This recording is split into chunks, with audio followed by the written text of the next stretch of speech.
बहुत स्वागत है आपका विंध्या टाइम्स में। हाजिर हुए दोपहर तक की दो बड़ी खबरों को लेकर बात कर लेते हैं। पहली खबर की, जहां केंद्रीय गृह मंत्री अमित शाह इन दिनों मध्य प्रदेश के दौरे पर हैं। वे लगातार अलग अलग जिलों में जाकर कार्यकर्ताओं की मीटिंग ले रहे हैं और चुनाव के लिए उनको तैयार कर रहे हैं।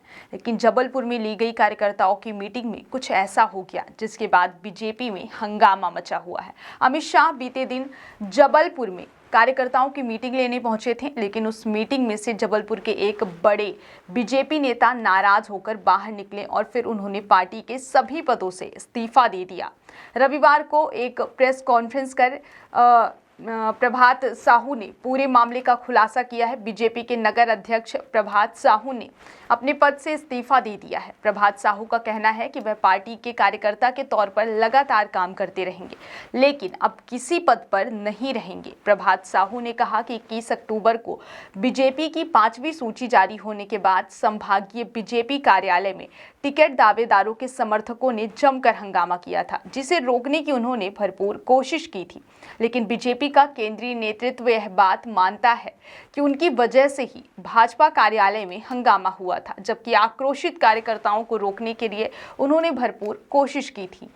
प्रभात साहू ने कहा कि कल जब केंद्रीय गृह मंत्री अमित शाह भाजपा संभागीय कार्यालय में बैठक कर रहे थे, तो जिन लोगों की वजह से बीजेपी कार्यालय में हंगामा हुआ, उन्हें शाबाशी दी जा रही थी और मुझे इस घटना का जिम्मेदार बताया गया, जबकि उन लोगों के खिलाफ अनुशासनहीनता की कार्रवाई होनी चाहिए थी। इस घटना से दुखी होकर वह पार्टी में नगर अध्यक्ष के पद से इस्तीफा दे रहे हैं।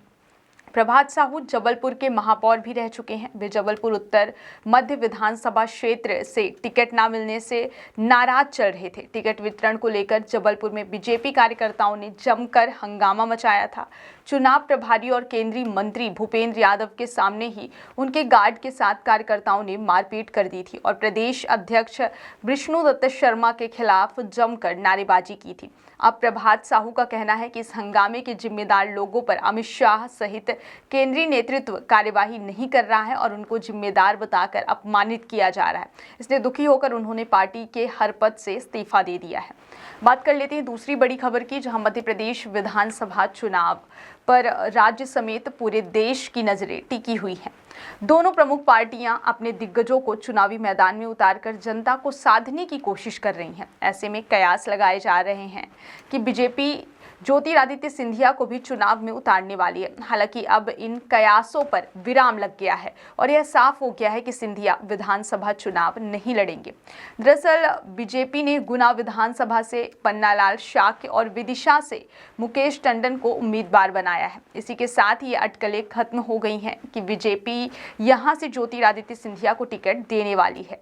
बीजेपी द्वारा सभी सीटों के लिए उम्मीदवार सूची जारी होने के बाद ये बताया जा रहा था कि ज्योतिरादित्य सिंधिया को प्रदेश चुनाव में टिकट ना दिए जाने का बड़ा कारण है।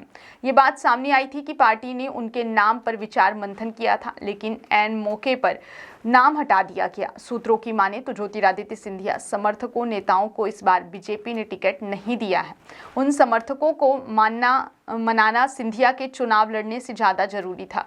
वहीं बिना सीएम फेस प्रोजेक्ट किए सिंधिया को टिकट दिया जाना संभव नहीं लग रहा था। अगर उन्हें चुनावी मैदान में उतारा जाता तो ये चर्चा होती कि वही मुख्यमंत्री का चेहरा है। इससे विधायकों के बीच भी कई सवाल उठ सकते थे।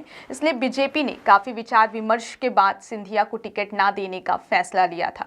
वहीं कुछ समय पहले एक इंटरव्यू में ज्योतिरादित्य सिंधिया खुद यह कहते दिखे थे कि वह विधानसभा चुनाव लड़ना ही नहीं चाहते। हालांकि बाद में उन्होंने खुद ही कहा था कि चुनाव लड़ने से मना नहीं कर रहे हैं। वहीं यह खबर भी सामने आई थी कि सिंधिया अपने सभी समर्थकों को टिकट दिलाना चाहते हैं। अगर उन्हें ही टिकट मिल गया तो उनके कोटे में से एक सीट कम हो जाती। शायद एक कारण ये भी हो सकता था। बहुत बहुत धन्यवाद।